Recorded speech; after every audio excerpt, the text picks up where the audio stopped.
A skeletal hand clasps that of a king, leading him from his throne into a line of dancing corpses. This is the Dance Macabre, a chilling vision from the Middle Ages where death claims everyone from emperors to beggars.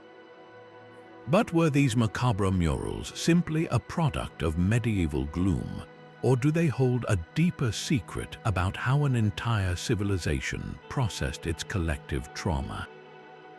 By the end of this journey, you will understand the shocking psychological truth behind one of history's most enduring mysteries. We will uncover why this art exploded across Europe and what these dancing skeletons really whispered to the living. What is it about our own mortality that we try to understand through such haunting images? The 14th century dawned with a quiet unease across Europe.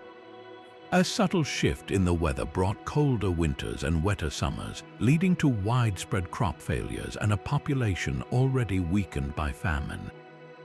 Then, in the 1340s, a horror arrived on trading ships from the east, a pestilence so swift and brutal it defied all understanding. This was the Black Death, a pandemic that would ultimately claim the lives of 1 in every 3 people. Entire villages were left silent, their populations wiped out in a matter of weeks.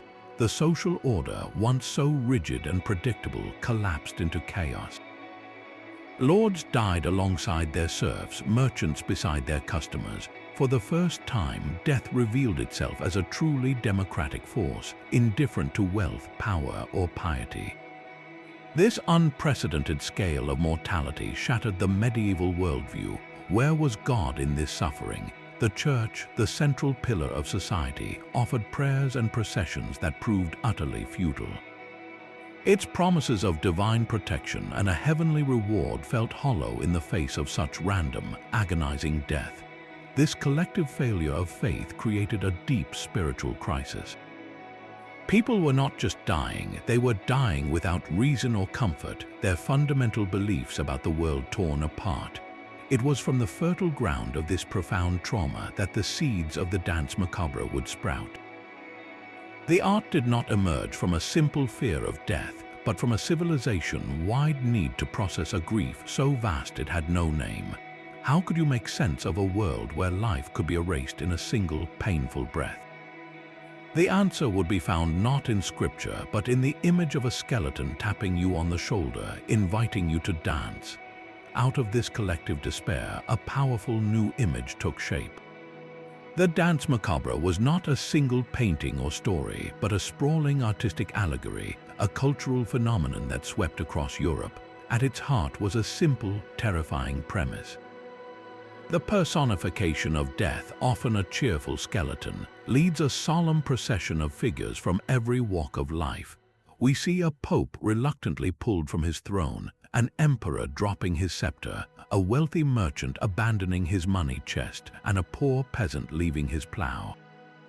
Each one is taken by the hand, their temporal power and social status rendered utterly meaningless. This is the core of the allegory, the great leveling truth that death comes for everyone. It was a direct response to the chaos people had witnessed, a way to impose a grim order on the random cruelty of the plague. This idea was far too powerful to be confined to a single church wall.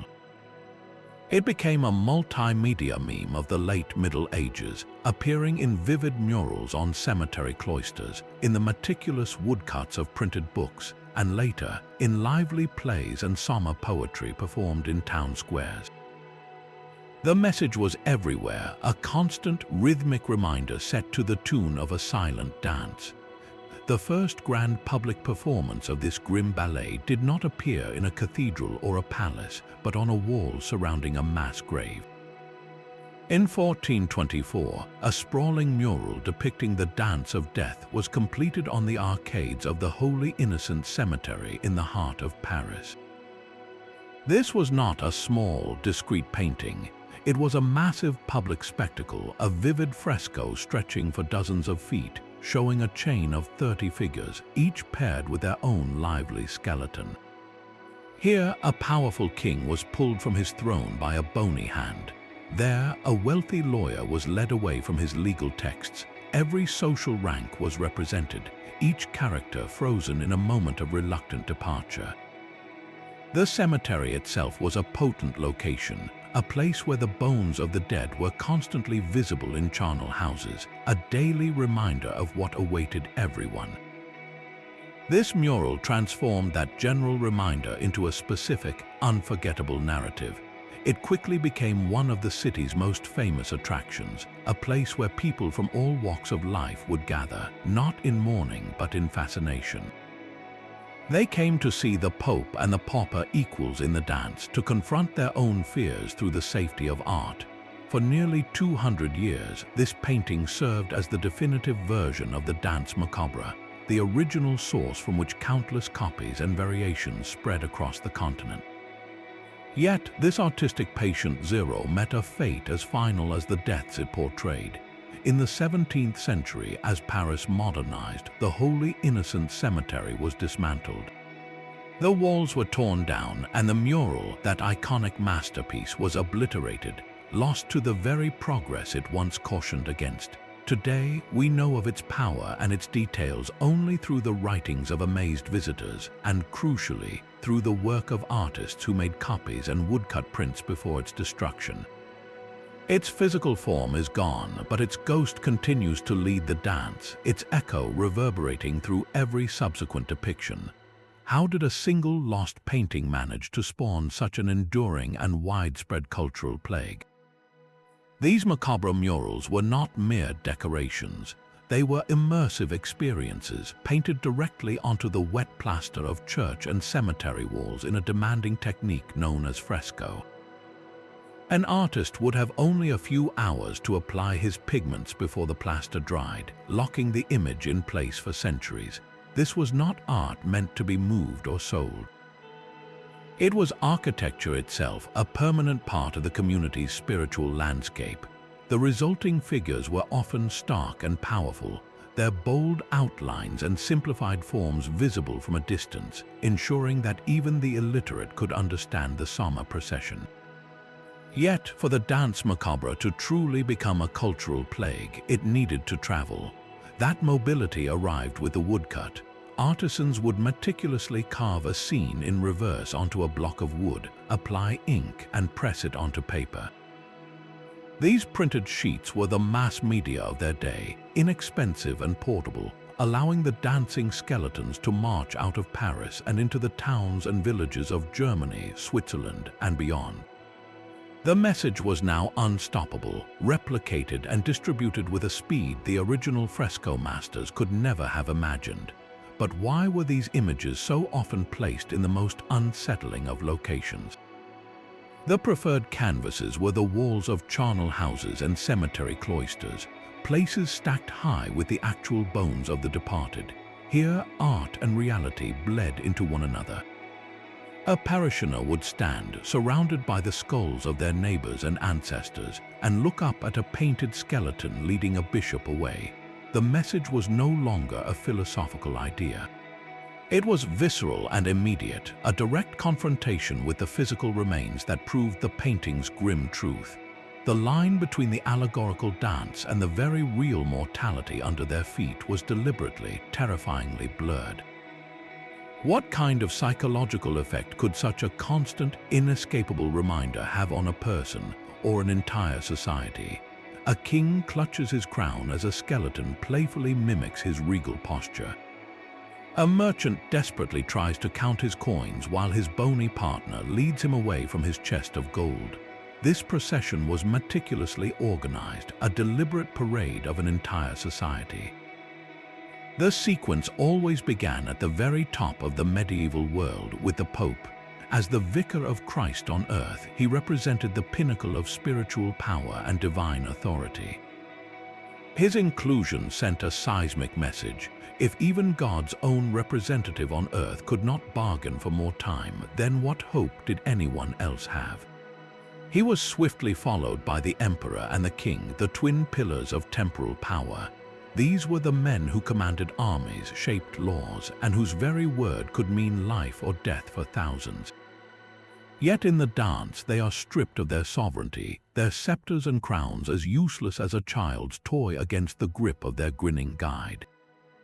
The commentary then moves through the ranks that upheld this power structure. The bishop, a prince of the church, is summoned from his altar. The knight, the epitome of martial strength and chivalric honor, is disarmed and led from his horse. Each figure embodied a specific form of worldly security that death effortlessly dismantled. The selection was a brutal piece of social satire. Why include the wealthy merchant with his money bags? Because in a society where wealth could buy comfort and influence, the dance declared that gold was no currency for life itself. The monk, who had dedicated his existence to God and renounced worldly pleasures, discovers that his piety grants him no special exemption. His faith may save his soul, but it does not delay his dance. And finally, at the very end of the line, we find the laborer, the peasant, the plowman. His inclusion is the final, devastating blow to the social order. He has no power, no wealth, and often little leisure. His life is one of back-breaking toil. Yet in this macabre parade, he is the equal of the Pope and the King. For the first time, the lowest member of society is shown to have something in common with the highest. They all hold the same bony hand. This was not a random gallery of the dead. It was a calculated dismantling of the feudal hierarchy, proving that the social ladder everyone fought to climb ultimately led to the same empty dance floor. If death makes everyone equal, then what was the point of all that striving, all that power, all that piety? But the silent procession was only half the story. Many of these murals and books included a poetic script, a set of verses where death itself speaks to each victim. This dialogue transforms the visual spectacle into a deeply personal confrontation. Death is not a silent force of nature here. It is a character, a witty, mocking, and relentlessly logical companion who dismantles every excuse and attachment with grim humor. Listen to the words spoken to the powerful Pope. As the skeleton leads him from his throne, it might say, "Holy Father, you who held the keys to heaven's gate cannot now delay your own fate. Your bulls and decrees are but parchment and air, for you must follow me and leave your crown there." The irony is biting. The very man who claimed the authority to bind and loose souls in the afterlife is powerless to unbind himself from death's grip. The message to the viewer is clear. No institution, no matter how holy, can offer a permanent shield. Then, death turns to the king, reveling in his temporal power. "Great king, your commands made armies tremble and nations bow, but my single summons brings you low. Your scepter and your royal crown are toys I scatter with a frown." The authority that defined the king's life is revealed as a temporary illusion, a game that ends the moment death enters the room. The tone is not one of rage, but of cool, factual dismissal. Perhaps the most poignant exchanges are with the common people, like the laborer. To him, death might say, "You thought your life was only toil and sorrow, with no hope for a brighter tomorrow. But come, your rest is now won, the setting of your sun." Here, the mockery softens into a strange kind of mercy. For the peasant whose life was endless work, death is framed as a final, earned reprieve. This was a double-edged message for the medieval audience. It told the poor that their suffering would end, while simultaneously reminding the rich that their comforts were fleeting. The humor in these verses is dark and ironic, a coping mechanism for an unimaginable truth. By laughing at the Pope's futile arguments or the king's dropped scepter, ordinary people could process their own powerlessness. They could see the entire social structure from top to bottom being ridiculed by the one force that answered to no one. This was not just a lesson in mortality. It was a subversive critique of the world itself, whispered by a grinning skull. If all our strivings are ultimately futile, what does that say about the way we choose to live our lives? From the bustling cemetery of Paris, the dance marched relentlessly across a continent still scarred by plague. The motif spread like a cultural fever, finding fertile ground in the cities and churches of Switzerland, Germany, and England.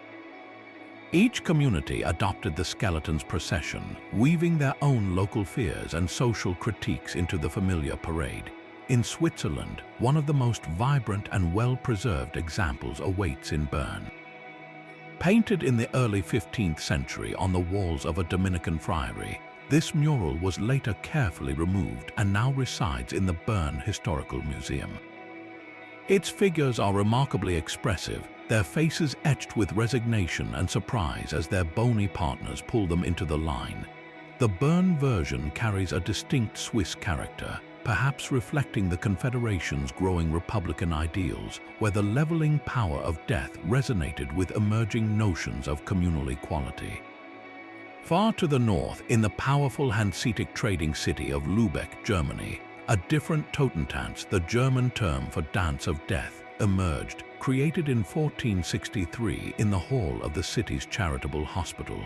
The Lübeck mural was a monumental masterpiece emphasizing the city's mercantile heart. Here, the wealthy merchant and the money changer were given prominent roles, their worldly fortunes useless against death's summons. Tragically, this specific mural was destroyed during the bombings of World War II, a modern death that erased a medieval meditation on mortality. Yet its memory and copies persist, a ghostly testament to its power. In Berlin, the version at St. Mary's Church offers another fascinating variation. Painted later, in the late 15th century, it incorporates local figures like the city councilman and the schoolmaster, tailoring the universal message to Berlin's own urban hierarchy. These regional adaptations reveal the Dance Macabre was not a rigid formula, but a flexible allegory. A Swiss canton might highlight the farmer, while a German trading hub focused on the merchant. The core theme remained unshakable, but the details shifted to mirror the specific anxieties of each town, proving that death's democracy was a message every culture needed to hear in its own dialect. How did this shared confrontation with mortality begin to subtly reshape the very foundations of European society, influencing not just art, but the way people thought about life itself? But the skeleton's impartial dance was not only for men.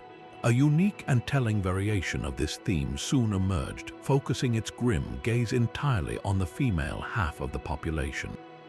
This was the Dance Macabre of the women, a subgenre that assembled a chilling procession of figures from the empress and the abbess down to the housewife and the old woman.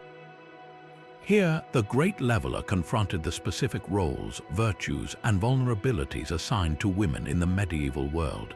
An empress, draped in silks and jewels, is led away from her throne by the same insistent skeleton that troubled the king. Her imperial power, often derived through marriage, offers no more protection than his did. Then comes the abbess, a woman of immense spiritual authority within her convent.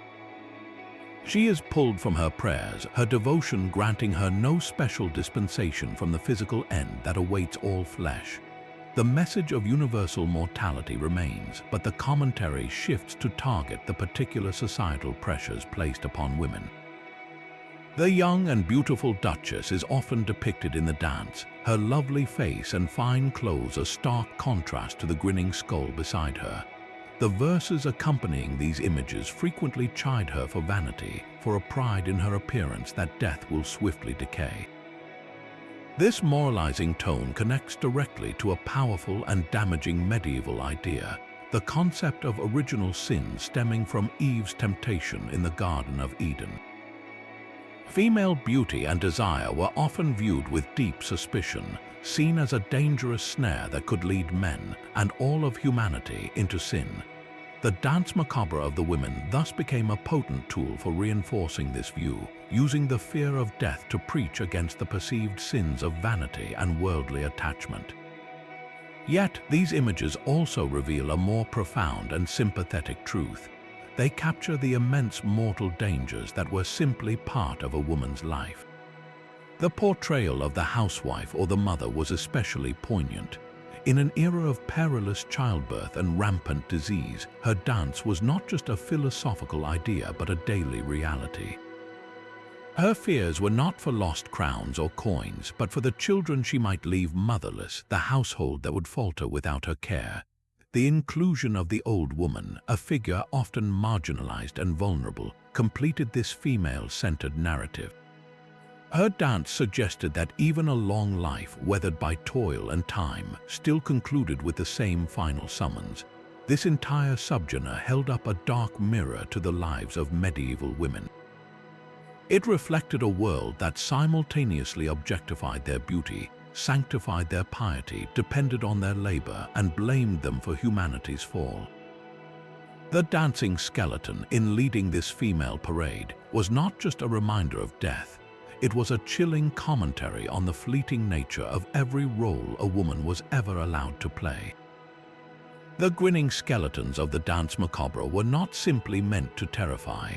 They were the most vivid actors in a profound spiritual practice known as memento mori, a Latin phrase that translates to "remember you must die." This was far more than a morbid obsession with the end of life. In the medieval mind, it was an essential discipline, a form of mental and spiritual hygiene. The constant, conscious remembrance of one's own death was intended to strip away the distractions of the world, the lust for power, the greed for wealth, the pride in status. By keeping the skull always in view, one was supposed to focus the soul on its ultimate destination and the state in which it would arrive there. The dance, then, was not a horror show. It was a public sermon painted on a wall, a dramatic illustration of a central tenet of medieval faith. Its purpose was to shock the viewer into a state of moral clarity. Seeing the Pope led from his throne was a reminder that his spiritual authority was temporary. Watching the merchant abandon his coins taught that wealth was a poor traveling companion for the journey to the afterlife. This art was a tool for reorienting a person's entire perspective, shifting their focus from the transient glories of earth to the eternal fate of the soul. How could you stay consumed by petty rivalries or selfish desires when a skeleton was forever tapping you on the shoulder, inviting you to consider what comes next?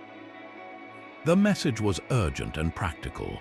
A life lived in the shadow of death was meant to be a life lived in pursuit of virtue, charity, and repentance. The dance was a call to action, a visual scream urging the living to wake up from their worldly slumber before it was too late. It asked a devastatingly simple question. If all this worldly power and pleasure truly is an illusion, then what is the one thing that actually matters? So, who was this grim dance truly for? The skeleton leading the Pope and the peasant hand in hand presents a fascinating contradiction. Was it a radical vision of equality or a clever tool to enforce the status quo? The image of death as the great leveler is undeniably powerful. In a society rigidly divided by class, where your birth determined your entire life, the Dance Macabre delivered a shocking message. It visually proclaimed that the emperor's silks were no better than the beggar's rags in the grave. This was a profoundly subversive idea, for the peasant toiling under the weight of feudal obligations, seeing his lord dragged into the same dance as him offered a form of grim satisfaction. It challenged the divine right of kings and the inherent superiority of the nobility by showing their ultimate powerlessness. In this light, the dance feels almost democratic, a silent protest against an unjust world, reassuring the common person that in the one thing that truly mattered, they were no less than their masters. Yet, we must also consider the other side of the bony coin. The church and the ruling classes were not naive. They understood the power of imagery. By promoting this narrative, they could channel the trauma and anger of the masses away from rebellion and toward resignation. The message could be twisted into a different lesson. Yes, death makes everyone equal, but only at the very end. Therefore, you should accept your God-given station in life with humility and patience.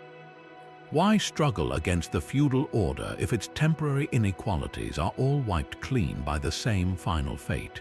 The dance encouraged people to focus on their spiritual condition and the afterlife, rather than seeking to improve their material conditions in the present. It preached that the rich man's wealth and the poor man's suffering were both fleeting, making earthly justice seem less urgent.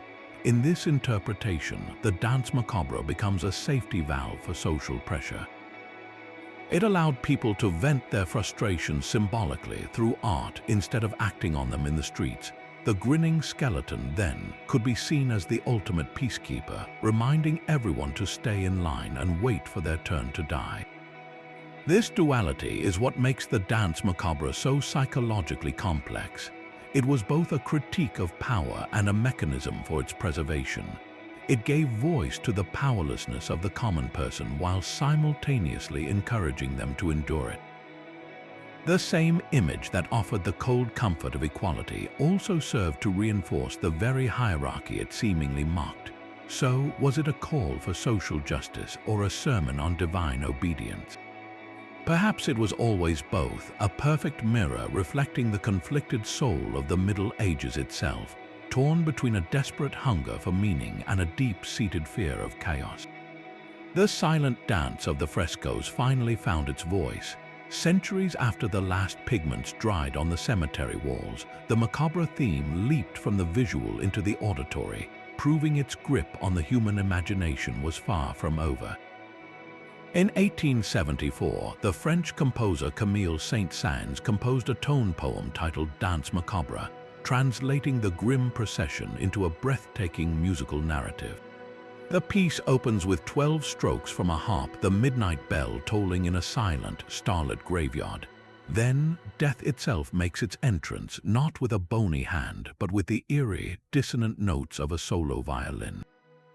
The violin becomes death's fiddle, its melody both playful and menacing, a supernatural summons that calls the skeletons from their graves. And how do these skeletons answer? They dance to the rattling, clattering sound of the xylophone. Saint-Saëns made a brilliant choice with this instrument. Its dry, wooden timbre perfectly mimics the sound of bones knocking together in a frantic, swirling waltz. The music builds in a wild frenzy, a ghostly ball where the dead celebrate their own grim festival, until the oboe signals the coming dawn with a rooster's crow. The revelry ceases instantly. The skeletons scramble back to their tombs, and the piece ends with the lonely, fading sound of death's violin, the graveyard returning to its eternal silence. This musical interpretation reveals a subtle but profound shift in the motif's meaning. The medieval dance was a solemn, forced march toward the grave, a warning. But Saint-Saëns transformed it into a wild, almost joyous liberation. His skeletons are not reluctant victims, they are enthusiastic participants in a carnival of the dead. This evolution shows how the Dance Macabre was no longer just a religious lesson about mortality, but had become a cultural symbol, a story flexible enough to explore our fascination with the other side. It proves the idea was not trapped in the Middle Ages, but was alive, adapting to speak to the anxieties and artistic sensibilities of a new era. If the image of dancing skeletons could inspire such vivid music, what other modern forms might this ancient mystery take? A single artist would ultimately capture this chilling theme with such mastery that his name became synonymous with the dance of death. In the 1520s, the German painter and printmaker Hans Holbein the Younger created a series of woodcuts that transformed the medieval allegory into something entirely new and deeply personal. Previous depictions showed a formal procession, a lineup of figures waiting their turn. Holbein shattered this convention. He unleashed death not as a participant in a parade, but as a relentless saboteur of daily life. His genius lay in the mundane settings he chose. Death does not appear on a grand battlefield or in a royal court. Instead, it intrudes upon a merchant counting his profits in a cozy shop, a duchess admiring herself in a mirror, a plowman guiding his ox through a field. Holbein's death is an ambusher, a thief of moments, making its intrusion feel sudden, intimate, and utterly unstoppable. His incredible attention to detail makes the scenes all the more jarring. We see the rich textures of a nobleman's fur collar, the intricate carving on a scholar's desk, the simple tools of a farmer. These are fully realized worlds, convincing in their normality, which makes the skeleton's appearance so much more violent. It is the shock of the impossible happening in your own home, and Holbein infuses every scene with a devastating dark humor. His skeletons are not just guides, they are mischievous, often cruel mimics. In one famous woodcut, a wealthy man is seated at a table laden with food. Behind him, a skeleton quietly, almost politely, pours the sand from an hourglass onto the man's head. The man is oblivious, consumed by his feast, while death literally marks the final seconds of his life. In another, a peddler carrying his pack of goods is attacked by a skeleton who snatches his merchandise. The irony is brutal. The man's entire livelihood, everything he carries on his back, is being stolen by the one force that makes all such possessions meaningless. Holbein's work was reproduced in printed books, allowing these haunting scenes to be held in the hand and studied in private. This was no longer a public sermon on a church wall. It was a personal confrontation, a whisper in the ear as you turn the page. His vision was so powerful, so psychologically acute, that it forever shaped how we visualize the encounter with mortality. He took a universal idea and made it feel as though it was happening in your own room, at your own table, to you alone. Holbein's depiction of the Pope is one of his most devastating scenes. The spiritual leader of Christendom kneels in prayer, his robes rich with detail, his posture one of absolute devotion. But he is not alone. Two skeletons flank him, not as passive guides, but as active participants in a grotesque coronation. One skeleton places the papal tiara upon his head, a chilling mockery of his sacred office. The crown he worked a lifetime to earn is bestowed by the grinning emissaries of decay. This is not a simple reminder that popes die. It is a visual argument that the highest spiritual authority is still subject to the physical, fleshless reality of the grave. The skeleton's mocking gesture suggests that even the symbols of divine power are ultimately hollow in the face of bodily corruption. Holbein forces us to ask, what is the true value of a crown that is given by death itself? Then there is the peddler, a figure of humble commerce. He trudges along a country path, his pack heavy with the trinkets and goods that represent his meager livelihood. A skeleton has crept up behind him, its bony fingers rifling through the pack, casually stealing his wares. The peddler remains oblivious, focused on his journey, unaware that the very foundation of his existence is being plundered by the one thief he cannot stop. The scene is rich with tragic irony. The man's life is defined by the accumulation and transport of worldly goods, yet death treats those goods as meaningless trifles. Holbein's composition highlights the peddler's weariness, making the skeleton's violation feel like a final, cruel joke on a life of struggle.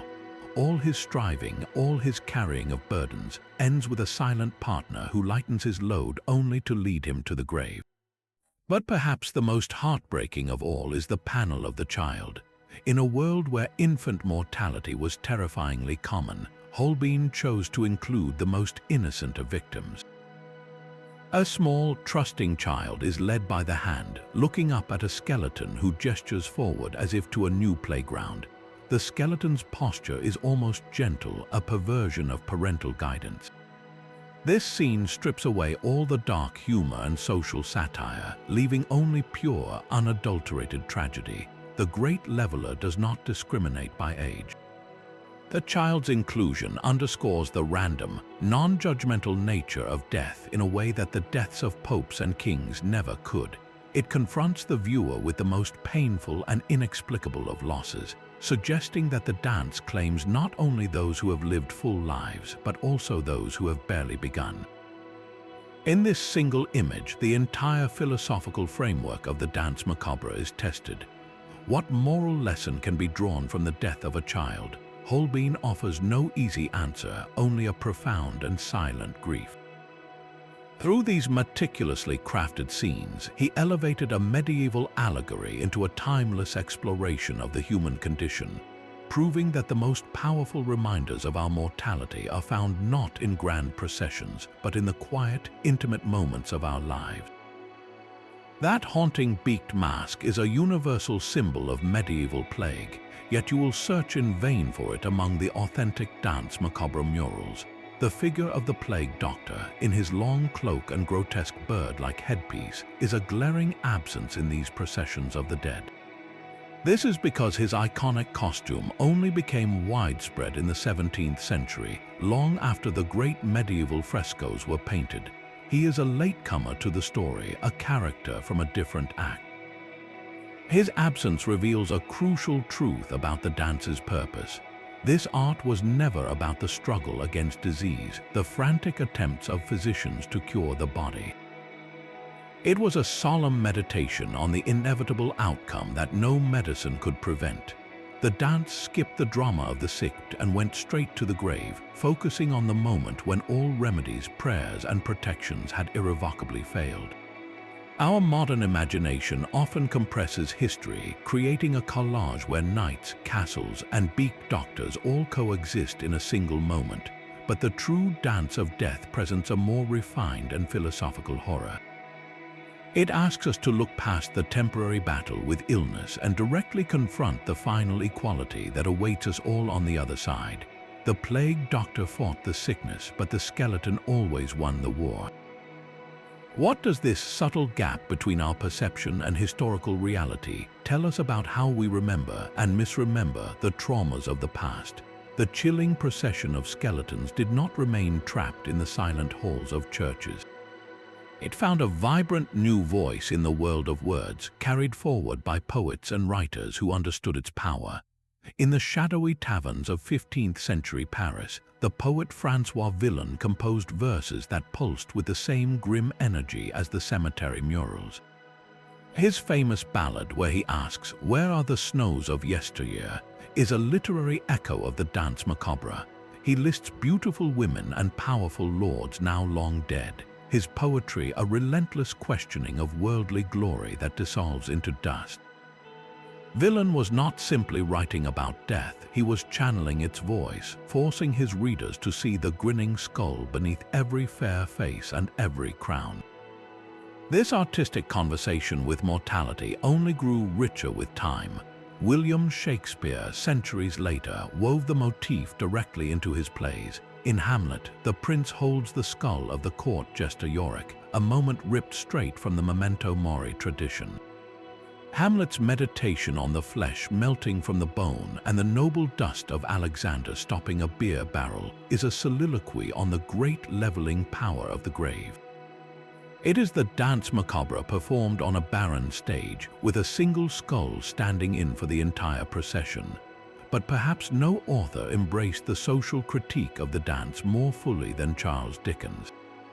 His novels are filled with Dance Macabre-like scenes that expose the brutal inequalities of the industrial age. Think of the ghost of Christmas yet to come in A Christmas Carol, a silent, skeletal figure leading a terrified Ebenezer Scrooge through a vision of his own lonely death. This is Holbein's ambushing death translated into a Victorian morality tale. The spirit points Scrooge to a pawned set of bed curtains and a neglected grave, proving that his hoarded wealth means nothing in the face of his final, unmourned end. Dickens uses this spectral journey not just to scare one man, but to indict an entire society that valued profit over human compassion. From Villon's lyrical lament to Shakespeare's philosophical graveside scene and Dickens' social crusade, the dance proved its incredible literary longevity. It was a versatile framework, adaptable enough to explore personal grief, existential dread, and the stark injustices of the modern world. The skeletons had left the frescoes to haunt the pages of books, their message evolving but never losing its chilling relevance. How does this ancient art form continue to shape our stories, and what new forms is the dance taking in our own time? The dancing skeletons did not remain a European spectacle. They boarded Spanish galleons and Portuguese caravels, crossing the Atlantic to perform their grim ballet in an entirely new world. Within the soaring colonial churches of Mexico and Brazil, the Dance Macabre was repurposed into a powerful tool of conquest and conversion. For the indigenous populations whose own spiritual traditions held rich and complex views of death, this imported allegory delivered a stark new message. It taught Christian concepts of mortality, divine judgment, and the equality of every soul before a single God. In the Franciscan monastery of Huejotzingo, Mexico, a vivid mural from the 16th century shows the familiar procession. A Spanish viceroy, a native noble, and a European merchant are all led by the same bony figures. The intended lesson was clear. The rigid racial hierarchy of the colonial system, the caste system that placed Spaniards at the top and indigenous peoples at the bottom, was a temporary earthly construct. In the eyes of God and in the grip of death, all were equal. This was a radical and, for the colonizers, a conveniently pacifying idea. It encouraged acceptance of one's social station by emphasizing a spiritual leveling that would only happen in the afterlife. The art served a dual purpose. It introduced a fundamental Christian dogma while simultaneously justifying the very colonial order that brought it. Yet, these colonial versions are not mere copies. Look closer and you see a fascinating cultural fusion. The skeletons themselves sometimes bear traces of local artistry, their forms echoing pre-Hispanic styles. The flowers painted near the procession might be native marigolds, the cempasúchil flower sacred to the Aztecs, used in their own rituals for the dead. This subtle blending reveals a silent dialogue, an indigenous appropriation of a foreign symbol. The conquered peoples were not just passive recipients of this grim sermon, they were integrating it, weaving threads of their own enduring beliefs into the fabric of the European image. What did these communities, with their own deep histories of honoring the deceased, truly see when they looked up at the dancing bones? Did they see a warning of Christian hellfire or a strange new variation on their own cyclical understanding of life and death? The dance had arrived as a tool of control, but on the walls of these New World churches, it began a much more complex and unpredictable conversation. This ancient dance was about to be caught in the crossfire of a religious earthquake. The Protestant Reformation, erupting in the early 16th century, did not destroy the Dance Macabre, but it radically rewrote its script. In the Catholic versions that had dominated for a century, the dance was a solemn reminder to live a good life with the hope that prayers, good works, and the intercession of saints could still aid your soul after death, particularly during its purification in purgatory. The dance was a warning to prepare for a journey where you had advocates, but the new Protestant theology, led by figures like Martin Luther, dismantled this entire spiritual support system. It argued that salvation came through faith in God alone, not through the intercession of a distant church hierarchy or a roster of saints. Purgatory was declared a non-existent fiction. This theological upheaval fundamentally changed the skeleton's message. The Protestant dance of death became a far more direct and stark confrontation.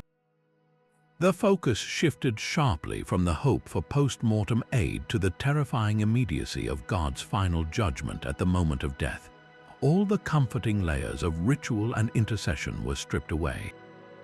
Now, when the skeleton tapped you on the shoulder, you were not being reminded to pray to a saint for help. You were being forced to look inward, to examine the state of your personal faith, knowing that no priest, no papal decree, no amount of donated money could alter the divine verdict that awaited you. The dance was no longer about preparing for a process. It was about facing a final, unappealable sentence. You stood utterly alone before God with only your faith as your shield. This shift can be seen clearly in the art that emerged from Protestant regions.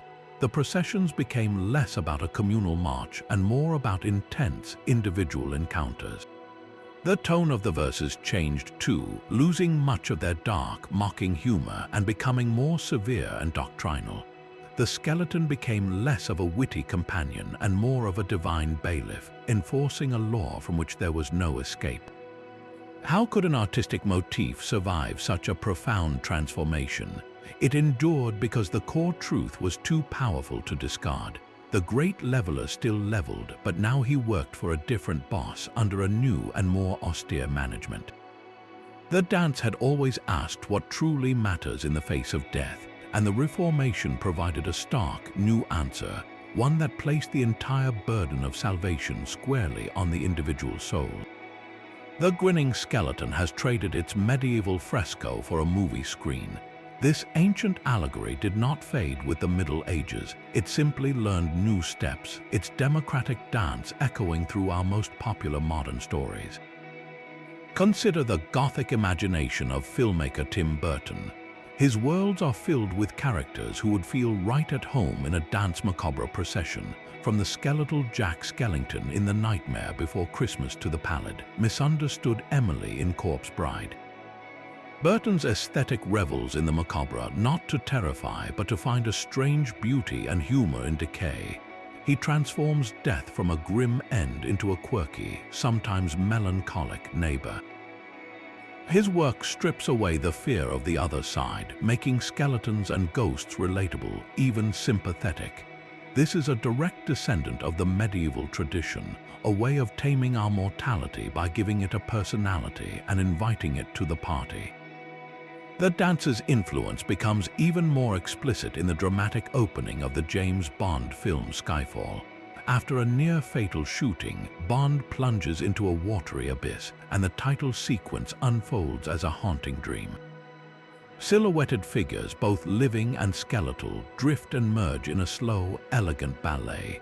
A graveyard of stone statues crumbles, and monstrous shadow dragons devour the secret agent.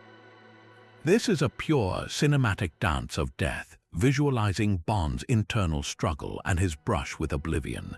It uses the same visual language of the medieval murals to explore a modern hero's vulnerability, proving that even a symbol of invincibility must eventually dance with the Reaper.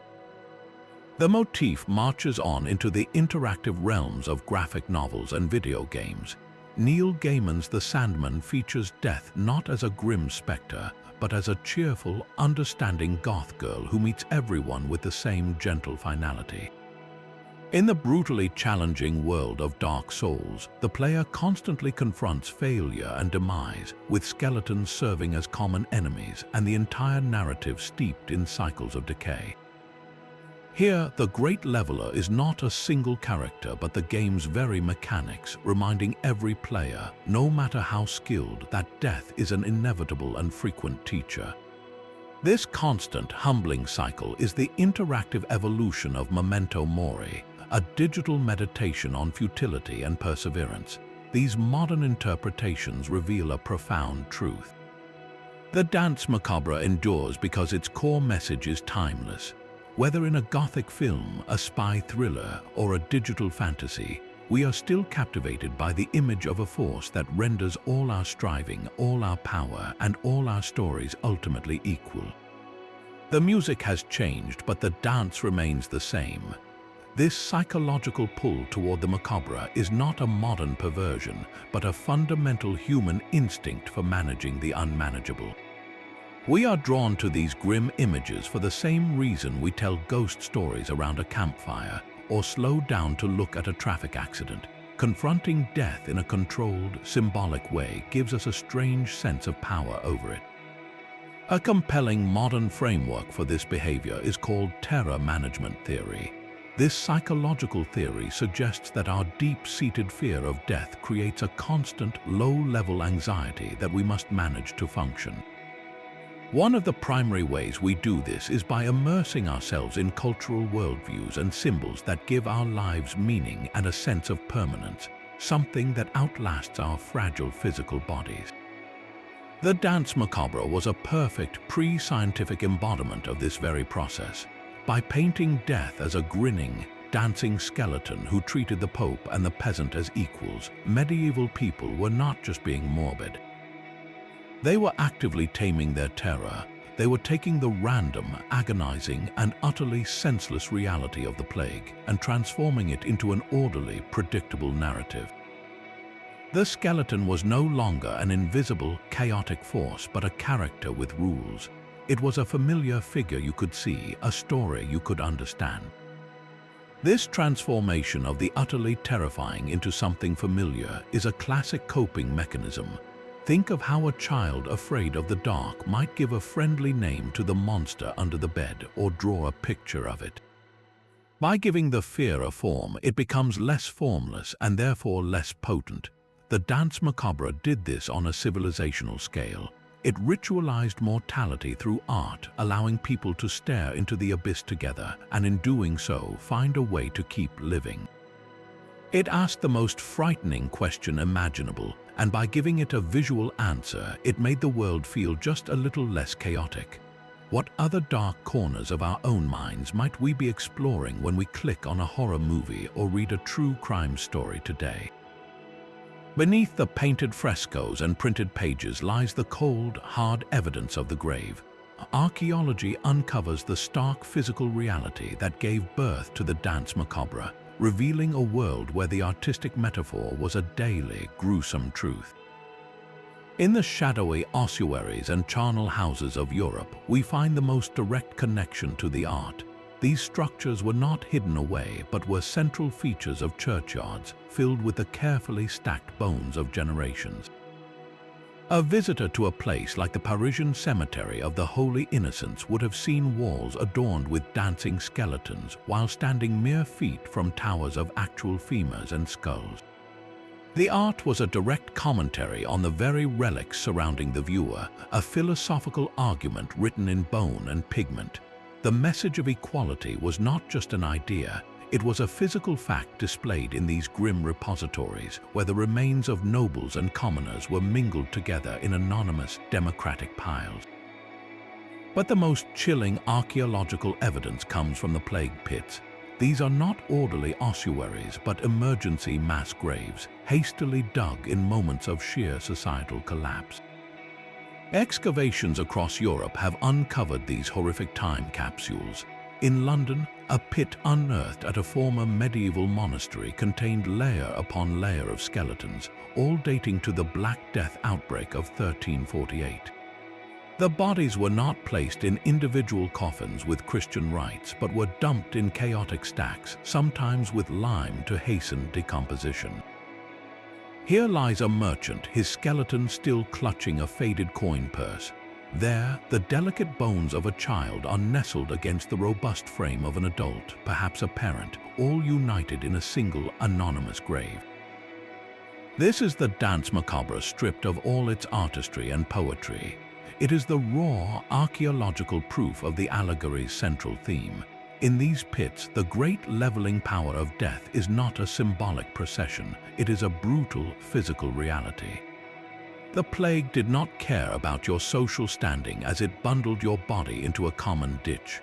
The art on the walls was a way to process this terrifying, undignified end, to impose a narrative of order and meaning onto a fate that was fundamentally chaotic and meaningless. The silent, stacked bones in the earth are the final, undeniable verse in the song the skeletons were dancing to. These haunting images were never a documentary of frantic crowds.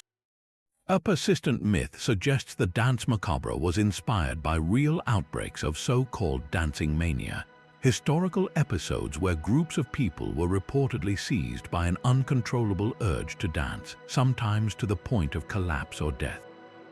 The most famous of these was St. Vitus dance, a phenomenon recorded in various European towns. While the names sound similar, these events were almost certainly separate from the artistic allegory. The dancing manias were likely mass psychogenic illnesses, or perhaps neurological conditions like chorea, born from the immense stress, malnutrition, and collective trauma of the era. They were chaotic, desperate, and involuntary physical expressions of a society pushed to its breaking point. In stark contrast, the Dance Macabre was a carefully constructed philosophical idea. It was a deliberate, orderly procession, a symbolic meditation on mortality planned by artists and theologians. The skeletons do not represent people dancing themselves to death, but the personification of death itself, leading the living in a final, inescapable march. This was a literary and visual motif, not a literal record of a medical or social event. Of course, the power of the image was so compelling that it did eventually leap from the wall onto the stage. Later medieval and Renaissance towns did perform plays and pageants based on the dance of death, with actors dressed as skeletons and various social figures. But these theatrical performances were inspired by the art, not the other way around. The art came first, a chilling seed planted in the cultural imagination that later blossomed into live performance. The confusion between the artistic symbol and the historical disease reveals how we sometimes blend different kinds of historical truth. We see two dark things from the past and assume they must be connected. But the real story is more nuanced. One was a neurological mystery, a fleeting, tragic event. The other was an enduring artistic answer to a timeless human question. So why has this particular myth proven so stubborn? Perhaps because the idea of people literally dancing with death feels like a more sensational, tangible story than the quiet, profound truth of an artist painting a sermon on a wall.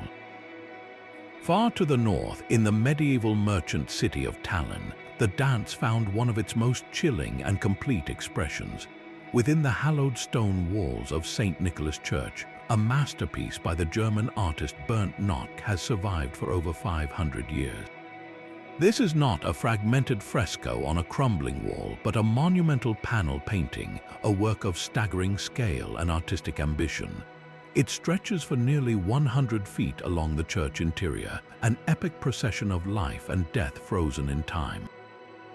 The sheer length of the work forces you to walk alongside the figures, to become part of their solemn march. You cannot take it in with a single glance, you must journey with it step by step as each character is claimed. The composition is a symphony of decay and elegance. A pope in magnificent robes is led by a skeleton whose fleshless form is rendered with eerie grace. An emperor, his regal bearing intact, turns to face his bony companion with an expression of profound resignation. What makes the Tallinn Totentanz so unforgettable is the visceral depiction of the bodies themselves. This is not the clean, white skeleton of a medical textbook. Nock painted the dead in various states of decomposition. Some figures are fresh corpses, their skin still taut, while others are halfway to bone, with rotting flesh peeling back to reveal the structure beneath. One of the most haunting details is the depiction of a noblewoman. Her face is still beautiful, her gown is exquisitely detailed, but the skeleton leading her has wrapped an arm around her waist, and its other hand presses against her back, leaving a dark, muddy stain on the fine fabric. It is a small, devastating touch, a symbol of how death soiled everything it touched, no matter how pure or precious. The painting does not shout, it whispers a cold, relentless truth. Today, visitors stand before it in a silence that feels different from the quiet of a typical church. It is not a silence of prayer, but of awe and confrontation. The painting's power is undiminished by the centuries. It asks every person who stands before it the same question it asked the merchants and knights of medieval Tallinn. Where do you see yourself in this unending line? The skeletons were never just bones on a wall. They were a civilization's therapy, a profound psychological tool for processing a trauma too vast for words. The Dance Macabre was a complex cultural phenomenon, a single image weaving together four powerful threads. It was first a response to collective trauma, a way to impose a grim, predictable order on the chaotic and senseless slaughter of the plague. By giving death a familiar face and a set routine, it tamed the terror, transforming an invisible, random horror into a narrative people could understand. Second, it functioned as biting social satire, a silent protest that visually dismantled the rigid feudal hierarchy. It reassured the powerless peasant that his lord was no better than him in the grave, while simultaneously offering the powerful a tool to encourage resignation to one's earthly lot. Third, it served as a relentless religious sermon, a vivid illustration of the memento mori philosophy. Its purpose was to shock the soul into moral clarity. to rip attention away from fleeting worldly glories and toward the eternal fate that awaited. And finally, it was simply profound art, a creative achievement that gave beautiful, haunting form to humanity's most unsettling questions. The ultimate truth of the Dance Macabre is that it holds an unforgiving mirror to human nature itself. We look at these processions and we do not just see medieval figures, we see ourselves. We see our own frantic striving for status, our clinging to wealth and beauty, our desperate search for meaning in a world that often feels random and cruel. The dance reflects our deepest, most unspoken fear, not just of dying, but of our lives ultimately meaning nothing, and in that reflection we find its most enduring power. It does not simply tell us we will die. It asks us what we are doing with the precious, fleeting time we have before the music stops. From the plague-ravaged alleys of Paris to the glow of our digital screens, the journey of the Dance Macabre reveals a story far deeper than bone and shadow. We have followed this grim dance from its birth in collective trauma, through its role as social critic and spiritual sermon, to its modern reincarnations in film and music. This was never just a gallery of spooky skeletons, but a profound, centuries-long conversation about the fragility of life and the ultimate emptiness of the walls we build between ourselves. It is a mirror held up to our deepest fears and our most persistent vanities, asking us what remains when everything we strive for is stripped away. So now, as the final notes of this ancient dance echo, we are left with a question for our own time. In our modern world of digital identities and global anxieties, what would our own dance of death look like, and what would it say about us? Who would be in the procession, and what worldly attachments would they be forced to abandon? Share your thoughts in the comments below, and if you enjoyed this journey into history's greatest mysteries, subscribe for more. The dance may be over, but the conversation is just beginning.